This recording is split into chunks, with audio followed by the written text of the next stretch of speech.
Well, good morning, everybody. First of all, just before we get started here, a quick apology that I didn't have any forecast content on Friday. I ended up getting stuck in Bismarck on Thursday, and then when we flew eventually 5 hours late to Minneapolis, I had to stay the night there and then get out of bed at 3:30 to catch an early morning flight to get back to Chicago. And then by the time I got home, back into Champaign, it was middle of the afternoon on Friday, and I was exhausted. I wasn't feeling very good and just needed to take a rest. So I'm sorry I didn't have any forecast content on Friday. I do know that we had a major event that unfolded on Friday into Saturday that we did not give much attention to in my forecast video early Thursday morning, which was the flooding that was in parts of New York. But what you've been looking at, as I've been talking about here, shows the last 7 days of total accumulated precipitation through 12 a.m. this morning. And I've taken off everything below a half inch, as I normally do, just to show you the more significant events here. Now, if we look closely at some of the rainfall totals here for parts of Pennsylvania, New York, getting into then Connecticut, Massachusetts, eventually up into Vermont, New Hampshire as well, we can see that locally, there were places that picked up well over 6 inches of rainfall. And I've seen some of the information coming out from the National Weather Service out of New York about the new records that have been set from this particular event. I didn't focus. I mentioned it last Thursday as just being what was left of that low that was going to sit there and spin over that area and potentially produce some heavy rain in New England. But I would have, of course, covered this much more closely on Friday morning when some of the forecast models on Thursday really began to reveal how wet this was going to be. So I just apologize for that. I am feeling much better, thankfully, so we'll get back to a normal week here. All right, I do want to show you what's happened since then. Take a look at this. Sun's rising here in New England this morning, but I want to take you back to yesterday because I want to show you the low that's still spinning off in the open ocean here. And the back side of it, oops, got a brand new image there. There we go. On the back side of it, this is all wildfire smoke. Do you remember last Monday in that forecast video how I showed you the wildfire smoke that was in northern Alberta and Saskatchewan and Manitoba? Well, there it is, still getting spun up on the back side of this. So parts of the places that saw flooding early in the weekend then saw smoke in the sky at the end of the weekend. Just incredible to see that. Now, as the sun was setting last night, and we saw a lot of clear skies in this area, and that's something we're going to be talking a lot about here. What's the risk of going drier, especially in the southeast? Saw some pretty sizable storms kind of rip out of New Mexico and Texas. We then watched a very deep low that was in the Rocky Mountains. It's cut off. Look at we call this meridional flow. It's more north-south, so you can see one side of it here, the other side of it there. It's more meridional than zonal. It's actually cut off from the flow. Zonal meaning blowing west to east.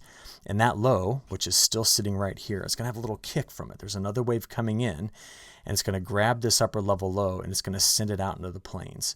And as it does so, we have the risk, a multi-day risk of having strong to severe storms. This is going to be our next precipitation maker in the Midwest.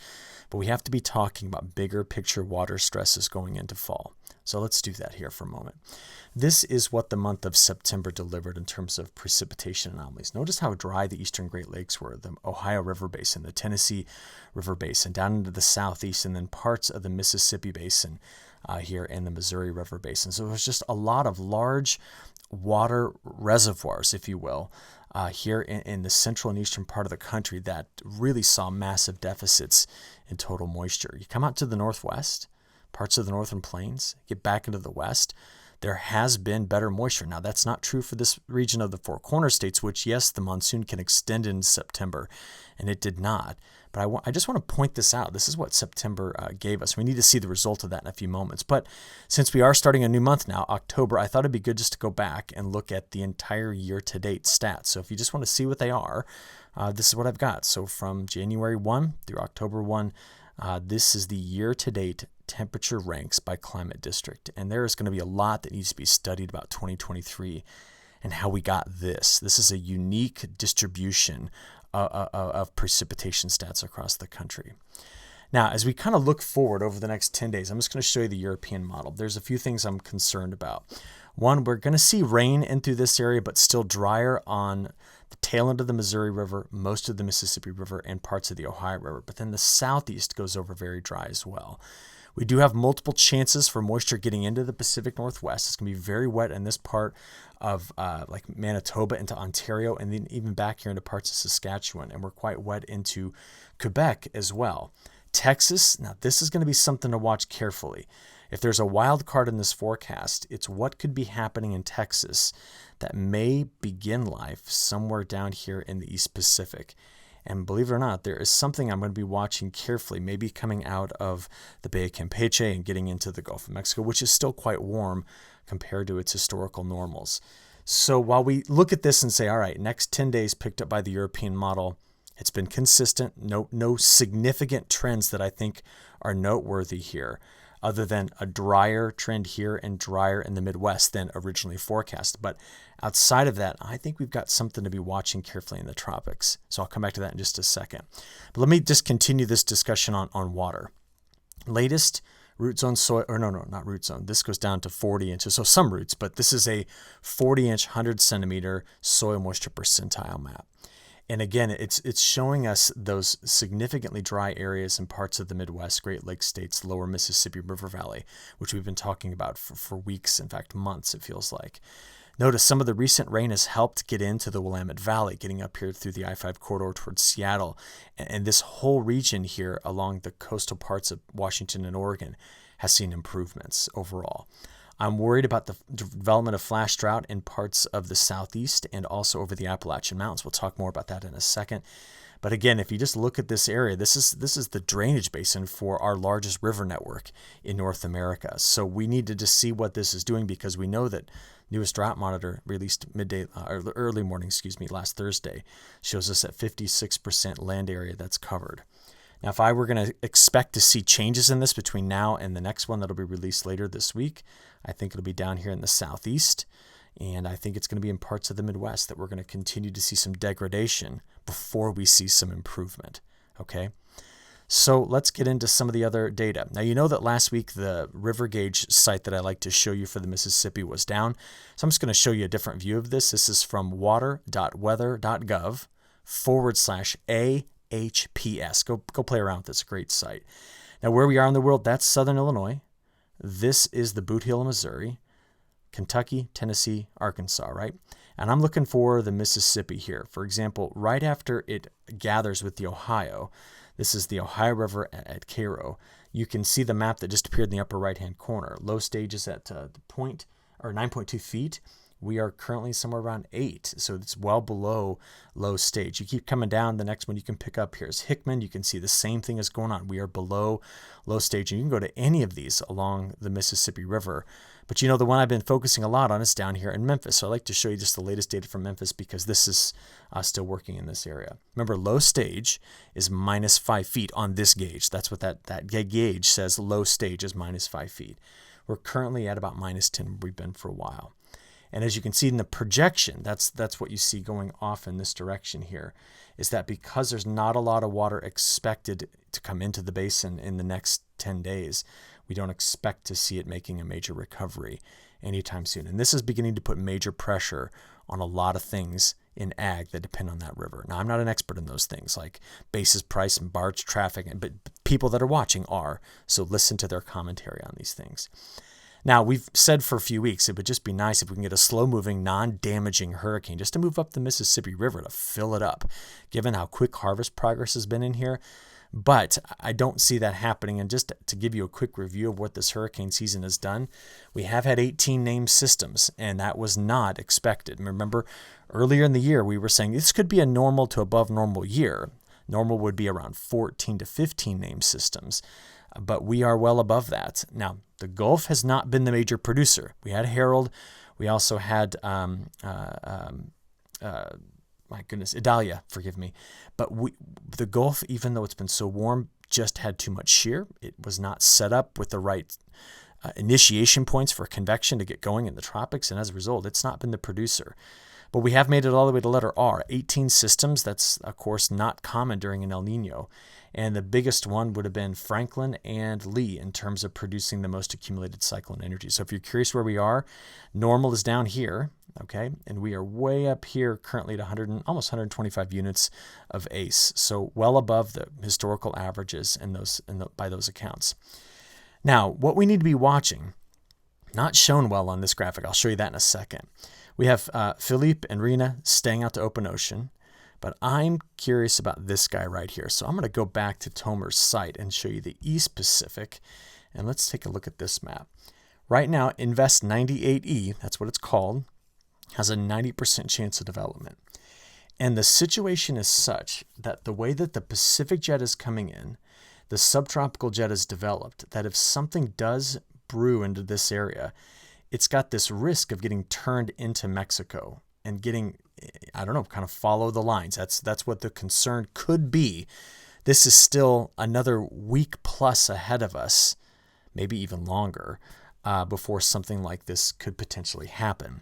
But I've been talking with my colleague Matt Reardon, and he brought up an important point. In 2015, we had Hurricane Patricia, a record setter, that was born on a year with a developing El Nino, that was born at a time when the MJO was progressing out to where it currently is, and a system kicked off here, and it had plenty of warm water to use. Now, right now, we don't see what I just mentioned. I'm just telling you what I'm going to watch all week. This is the area. I just want to keep an eye out to see if somehow this gets pulled into Mexico and then eventually comes into this direction. That's what Patricia did. And Patricia was a monster of a hurricane. I mean, just go Google it. Look at the Wikipedia entry. It was incredible. Hurricane Patricia 2015. Now, for some supporting evidence on this, I often show you these Hofmüller diagrams.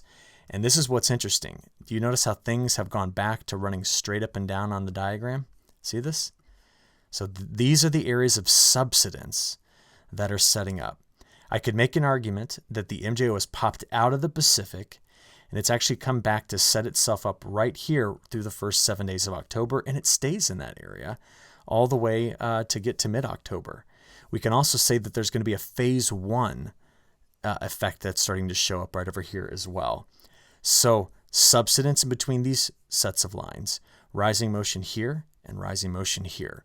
Now, if we get stuck in that configuration, this is a signal that the weather patterns, I know I talked about it all week last week, were week on, week off. You should probably say they're more like 10 days on, 10 days off. It's expanding that window of more of a stagnant pattern, but it's not blocked. It is just not blocked. But when you start to see this has implications for the East Pacific, for tropical cyclone development, and it's going to have an implication on South American rainfall. Two things we're going to talk about in a second. Okay, the other part of this pattern, though, that is still flowing is, as we talked about last week, the PNA, Pacific North American pattern. West Coast trough, West Coast ridge, West Coast trough, West Coast ridge. So if that's what's going on, the flow is going to go. It's going to move. It'll progress. It's just not got the full fast component we can get in winter. So that's why I know I was saying week on, week off. It may be just a hair longer than that, than what I was saying. So let me give you the main point here. This is what it's up to. Stare down here at North America. Here's our cutoff low. Here's the kicker wave that's going to grab hold of this and send it across the country. That is the ridge responsible for all of the heat we saw this weekend in the midsection of the country. That's the trough that helped produce the flooding in and around New York. So as we go through the day on Monday into Tuesday, that wave ejects. And it's got just enough of a tilt on it that this is going to open up the midsection of the country to some severe weather. I'll talk to you about that in a second. That's coming middle of this week. Now, what happens in the west? Big ridge builds in. Kicker wave goes right into the backside of this through parts of Alberta and Saskatchewan, getting over to Manitoba. We're going to drop the temperatures here in a big way. This is by Thursday morning. That wave sinks into the Midwest. Flow like this in fall is dry. All right, so whatever you get out of the front, out ahead of this thing, that's all you're going to get. And there's going to be some cold air that comes in on the backside of this. We'll take a look at frost extent in a moment.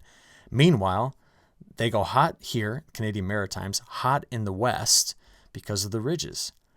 And then that trough digs in, sets up over the eastern Great Lakes, drops its cold air pretty far to the south, you'll see in a few moments, while heat rebounds on the backside. But I said the pattern is not blocked. Watch, see the next trough kind of waiting in the wings? It comes in as well, and that's going to deliver a good punch early next week of more rainfall in the northwest. Ridge opens back up in the central United States, so bringing a little warmth behind this thing midweek next week. And I just see it continuing to flow and stay open. I don't see significant blocking setting up here at least through the middle of this month. Should it come later in the month, we'll have to wait and diagnose that as time goes on, but I don't see it through the middle of this month. This is a bit surprising to me, and I'm going to make a point about this now.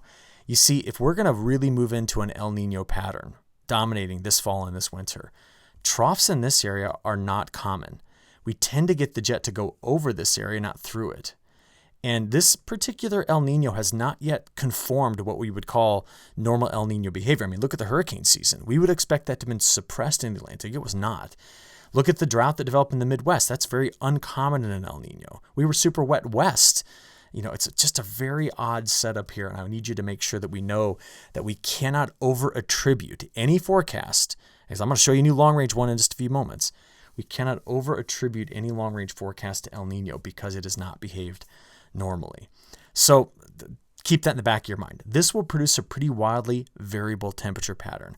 And just to put that into context, this is what the month of September gave us in terms of temperature ranks.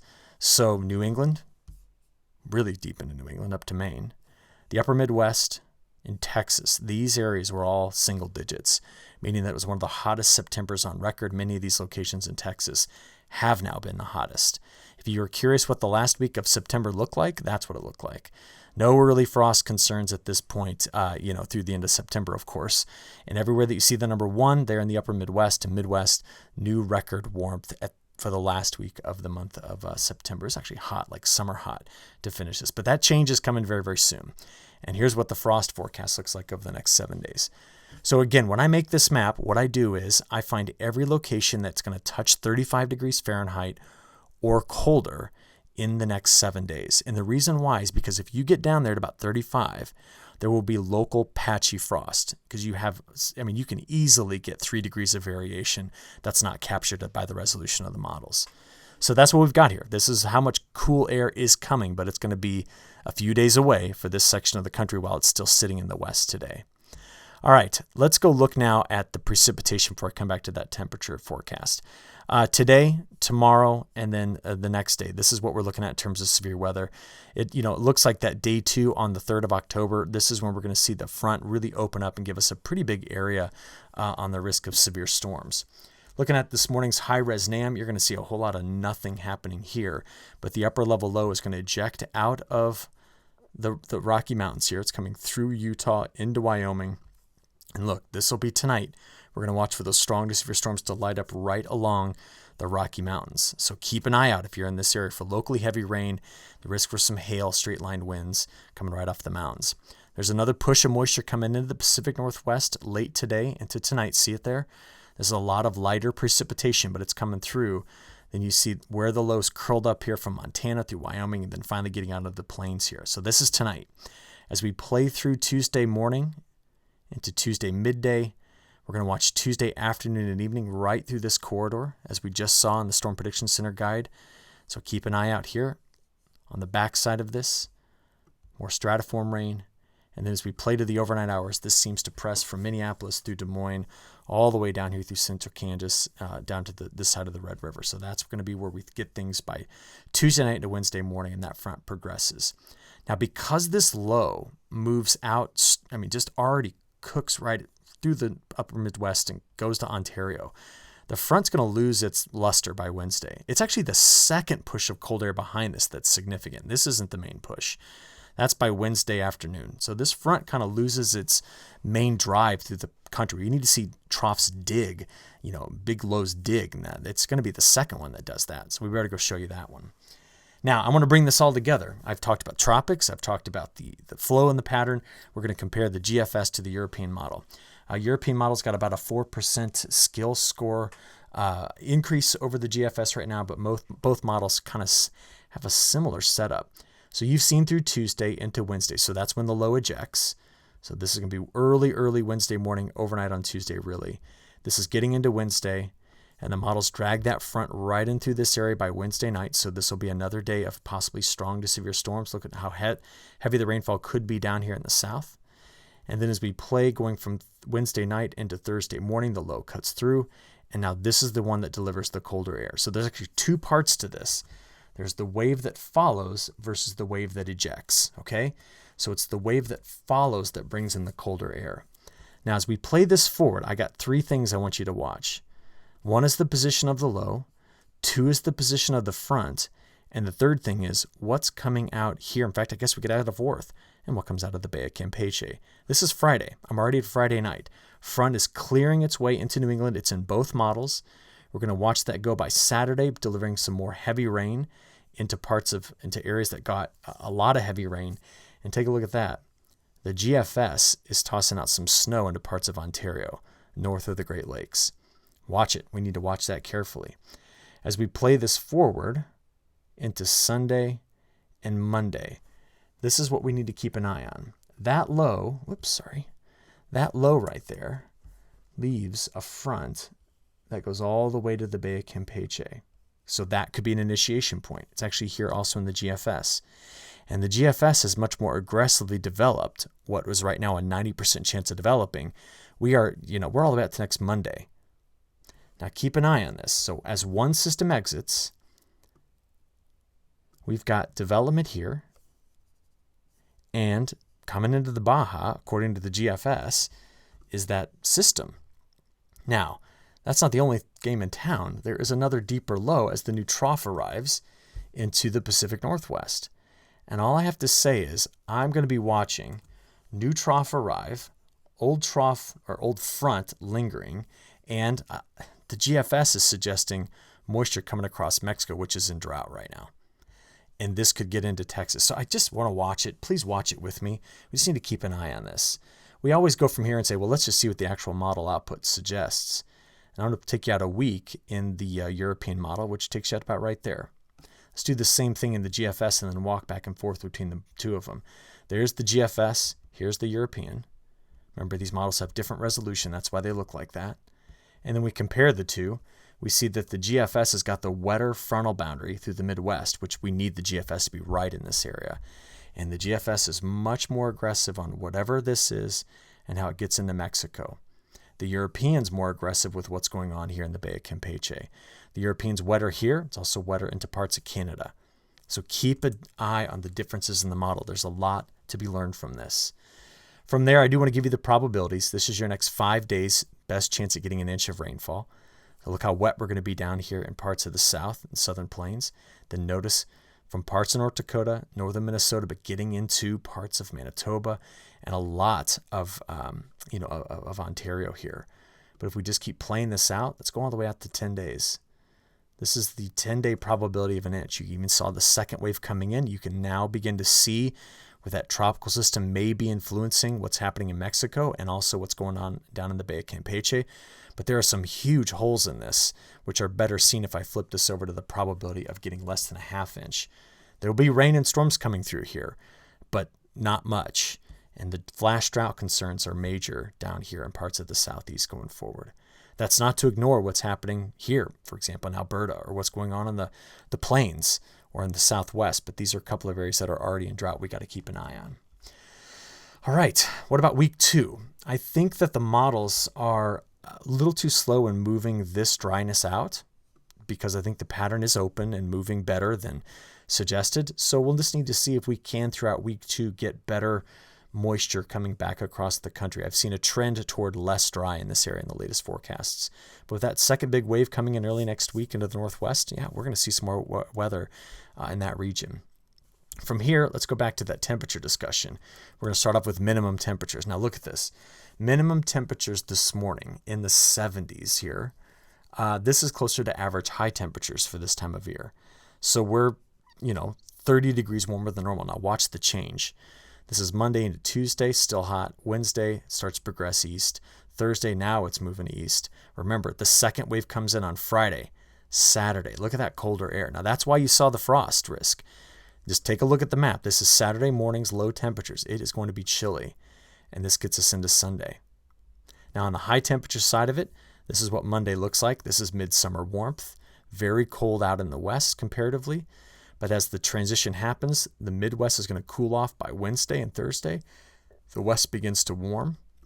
So what's going to happen is by Friday, this is crazy, your high temperatures on Friday getting into Saturday, for example, in the Twin Cities here, are going to be maybe 10 to 20 degrees colder than your low temperatures were this morning. So there's a significant shot at some colder air coming in. And the west goes over warm and the east goes over cold. But you see it's progressing. It's moving itself to the east. If you look at the 5-day swing in temperatures, this is the next 5 days. That's day 5 through 10. There's nothing about this pattern. Next 5 days, day 5 through 10, that's blocked. and this would be day 10 through 15. You see the progression continuing. So October is normally a month where we just kind of jokingly say that the temperatures are on a roller coaster. That's what you got. That's what we're going to be seeing. Next, bigger picture things. I alluded to this earlier. MJO out here, somewhere phase 8, phase 1. I think it's more of a phase 1 than a phase 8 based off the Hofmueller diagrams. We have an El Nino. We've talked about this extensively. Remember, our argument is that this is not a central-based Modoki El Nino. It's more of a traditional one. We seem to have just more warmer water here. There's plenty to upwell. We'd have to see a major crash in these ocean temperatures by the time we get into winter to have a different story. But what you need to see here is that this is a trend that cannot be ignored. Colder water showing back up in the Gulf of Alaska.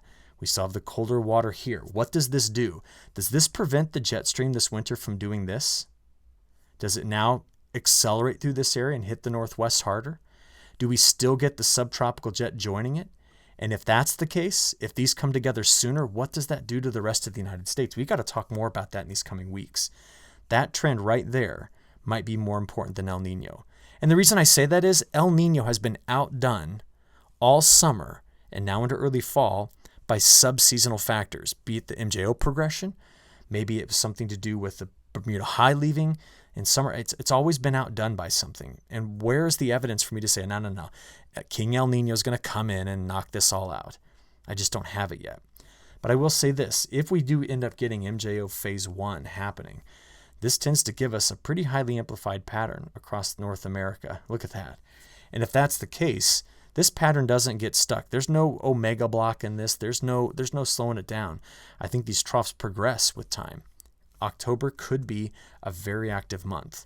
I need the models to be honing in on that though, because right now from the first week of October, really the 10th of October to the 10th of November, models continue to promise some wetter conditions in through this area.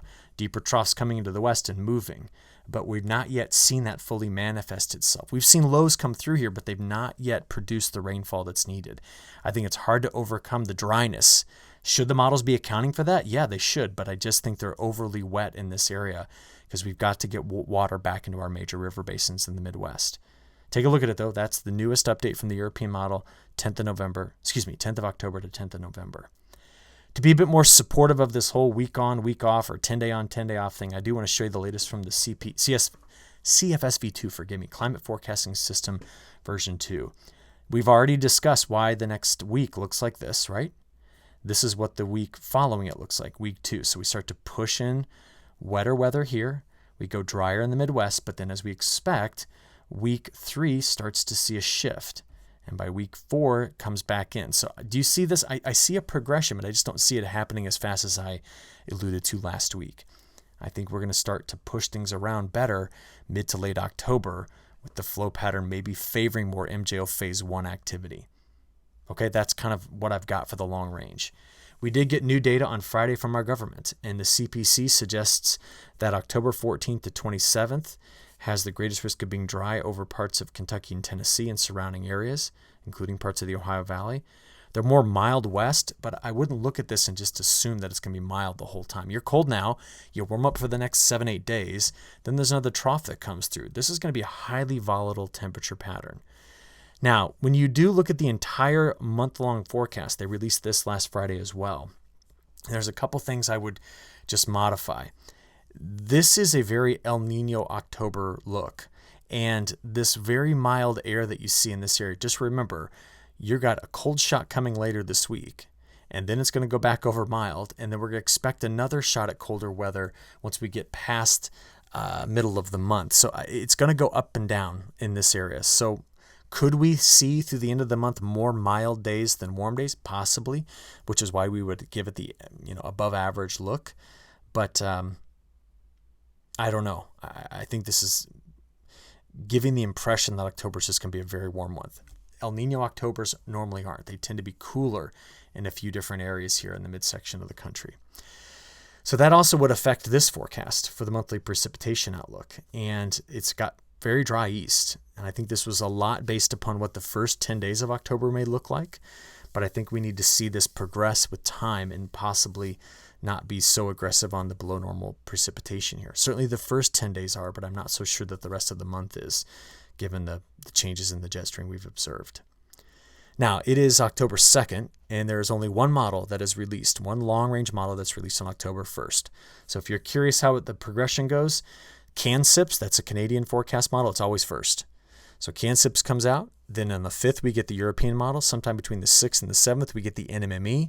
By mid-month we've got the new stuff from Colombia, and then we wait till past mid-month for the CPC to give us their long range. So you've got another 2.5 weeks, as we normally do, of new long-range forecast data. But this is what the newest forecast from CanSIPs is suggesting for October, November, December. And it is El Nino to the T. This is now November, December, January, December, January, February. It wants to give water to everybody but the Northwest. But now listen, this only happens if we get split flow. Remember, I talked about it, and that's where the low pressure systems will really crank. Few clippers, more of a southern storm track, starts in California, finishes up the East Coast. The CanSIPs is saying El Nino everywhere. And I am not convinced. I am not convinced because El Nino's not been in control of this pattern yet. Subseasonal factors are going to take over, which means giving any long-range prediction like this will have low probability of being right, even though El Nino is as strong as it is. So that's your newest from the Canadians. Can't wait till the end of the week to see how the Europeans go against it or go with it. So we'll bring you up to speed on that soon. Okay, one last thing to talk about, South America. This is the GFS Ensemble forecast for the next 5 days. We're just going to do this in 5-day chunks. And as we just progress forward through this, you can see that they are expecting over the next 10 to 15 days excessively wet conditions in southern Brazil. This might be too wet to get any sort of progress growing in this area. The GFS is substantially drier to the north. This is not a conducive planting setup in this region. So Mato Grosso, Goiás, Tocantins, Minas Gerais, these areas, this is too dry. They're going to need more moisture than this. So you can always find it, though. If we just flip this over to the European model said, hey, let me give everybody rain. Let me take you back to the beginning. We're going backward in time here. Notice how much wetter the European model is through this whole area. Now, we can actually make a case for both. What I would say, though, is that when I look back at the rainfall, the recent rainfall. In fact, I'm on a faster internet connection today. If I go to my Precipitation Maps website, there it is, and click on this, being back on fiber optics says everything should play. So here we go. You start to see, look in here, the monsoon is more active than being suggested. Look at that rain. See the flashes every day?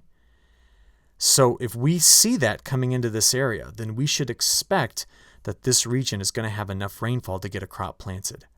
So I still side with the European model overall, but both models are very wet into this area, drier into Argentina, drier into Uruguay, drier into parts of Rio Grande do Sul, which flooded last month. So what is this all going to boil down to? It's going to boil down to this. We are currently on pace for the 5-year average for planting. 90% of the crop is planted in the month of October. October ends about right here, so you can see we're up there almost 90%. So this line, tracking against the dashed line, will be the most important thing for us to keep track of. This map comes out every Friday, okay? So we just need to watch where it'll be by the time we get to next Friday and see if we just continue to track on this line. If we get over here, then there's going to be issues. The GFS got it right. If we stay on the line or above it, then we know the European model was right. So that's it. We'll watch it all carefully, all right? Have a good rest of your week. Thanks for hanging out with me this morning, and we'll talk again soon. Thank you.